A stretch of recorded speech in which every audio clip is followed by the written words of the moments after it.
తెలంగాణలో జూనియర్ డాక్టర్లు సమ్మె విరమించారు. ప్రభుత్వంతో చర్చలు సఫలం అవడంతో స్ట్రైక్ ఆపేశారు. వైద్య ఆరోగ్య శాఖ మంత్రి దామోదర రాజనరసింహ హామీతో సమ్మె విరమిస్తున్నట్లు జూడాలు ప్రకటించారు. ఉస్మానియా ఆసుపత్రిలోనూ సమ్మెను నిలిపివేశారు.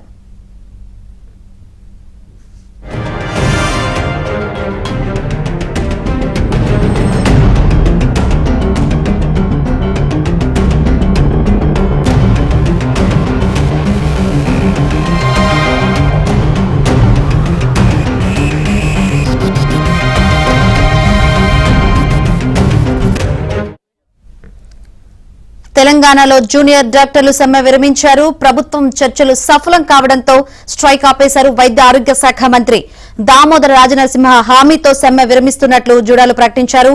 ఉస్మానియా ఆసుపత్రిలోనూ సమ్మె నిలిపివేశారు.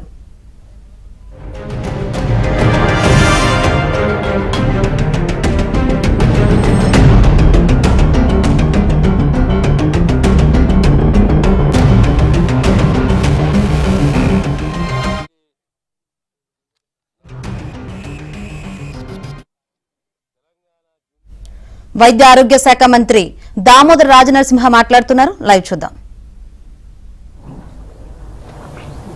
మెడికల్ హెల్త్ ప్రత్యేకంగా మెడికల్ కాలేజీకి సంబంధించి హాస్పిటల్కు సంబంధించి వాళ్ళ స్టైఫండ్కు సంబంధించి సార్ ఎప్పటి నుంచో ఇవి పెండింగ్ ఉన్నాయి, ఇబ్బందులు బాగున్నాయి, మాకు ఈ ఇబ్బందులను మీరు కొద్దిగా పరిష్కరించండి, ఆదుకోండి, ప్రభుత్వం మాకు బాసటగా ఉండాలని చెప్పేసి వాళ్ళు 15వ తేదీ ఈ నెల ఒక రిప్రజెంటేషన్ ఇవ్వడం జరిగింది.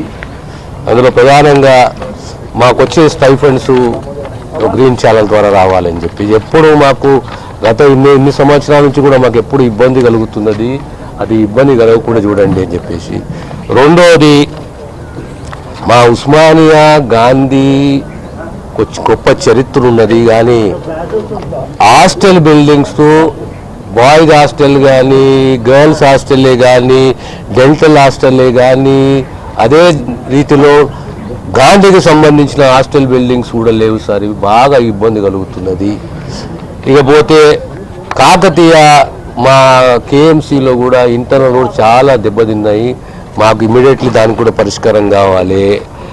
ఇకపోతే ఇంకో డిమాండ్, మాకు ఈ ప్రొటెక్షన్ అనేది కావాలి, పోలీస్ ప్రొటెక్షన్ అనేది. గతంలో జీవో ఇచ్చిర్రు, మెడికల్ డిపార్ట్మెంట్ పోలీస్ డిపార్ట్మెంట్ కూర్చొని చర్చించుకోవాలి అని ఈ రకంగా ప్రధానంగా ముఖ్య అంశాలని మా దృష్టికి తీసుకొచ్చిర్రు, లిఖితపూర్వకంగా ఇచ్చిర్రు. నేను 2 సార్లు వాళ్ళతో మాట్లాడినా, మా డిపార్ట్మెంట్ మా అధికారులు 4 సార్లు మాట్లాడిర్రు. అదే ఇద్దరి మధ్యలో ఒక కమిట్మెంట్ తోటి ఒక డిస్కషన్ జరిగింది. ఆ డిస్కషన్ ప్రతిఫలమే మొన్న సుమారు 406 కోట్ల రూపాయల బీఆర్ఓ, ఇది చరిత్ర. ఇది తెలంగాణ ఇది జూడాసే కానీ హెల్త్ డిపార్ట్మెంటే కానీ మేమే కానీ ముఖ్యమంత్రిగా ధన్యవాదాలు తెలియజేయాలి. వారికి ఇంటెన్సిటీ సీరియస్నెస్ అర్థమైంది. లేలే మనం ఇమీడియట్లీ బీఆర్ఓ రిలీజ్ చేసేద్దాము. సుమారు 406 కోట్ల రూపాయల జీవోని రిలీజ్ చేసిన వాళ్ళు.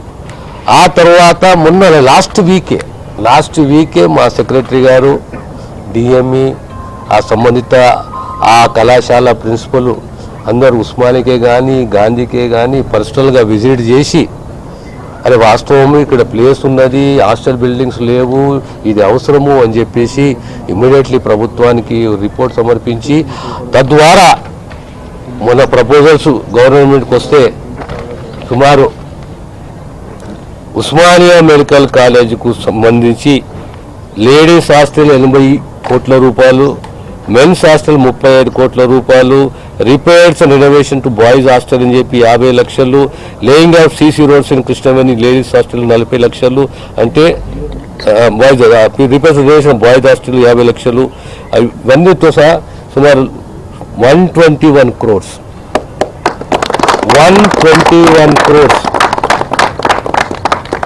గతంలో ఏ ప్రభుత్వము ఏ ముఖ్యమంత్రి ఎవరు చేయని రీతిలో ఈరోజు 121 crores for Osmania medical college facilities, hostel, girls boys renovation అన్నిటికి సంబంధించి. అదేవిధంగా గాంధీ మెడికల్ కాలేజ్కు సంబంధించి సుమారు 70 కోట్ల రూపాయలు 79 కోట్ల రూపాయలు, అంటే సుమారు రమారమి 80 కోట్ల రూపాయలు మంజూరు చేయడం జరిగింది.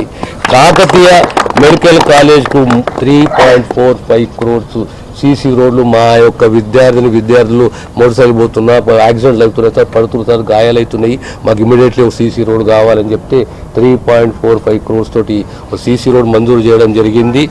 అదే రీతిలో ఇవన్నీ త్వరలోనే మేము టెండర్స్ పిలుస్తాము. మీకు అందరూ తెలిసిన విషయమే, బీఆర్ఓ 406 కోట్ల రూపాయల బీఆర్ఓ. మేము ఉట్టిగా మాట్లాడుతున్నాం, మీకు డాక్యుమెంటరీ ఎవిడెన్స్ మాట్లాడుతున్నాం. Is all documentary evidence.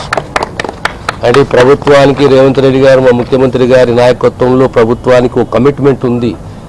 హెల్తే కానీ, ఎడ్యుకేషన్ కానీ, వెల్ఫేర్ యాక్టివిటీ కానీ, ఏ కమిట్మెంట్ అయితే ప్రభుత్వం చేసిందో ఆ కమిట్మెంట్కు మేము కట్టుబడి ఉన్నాము.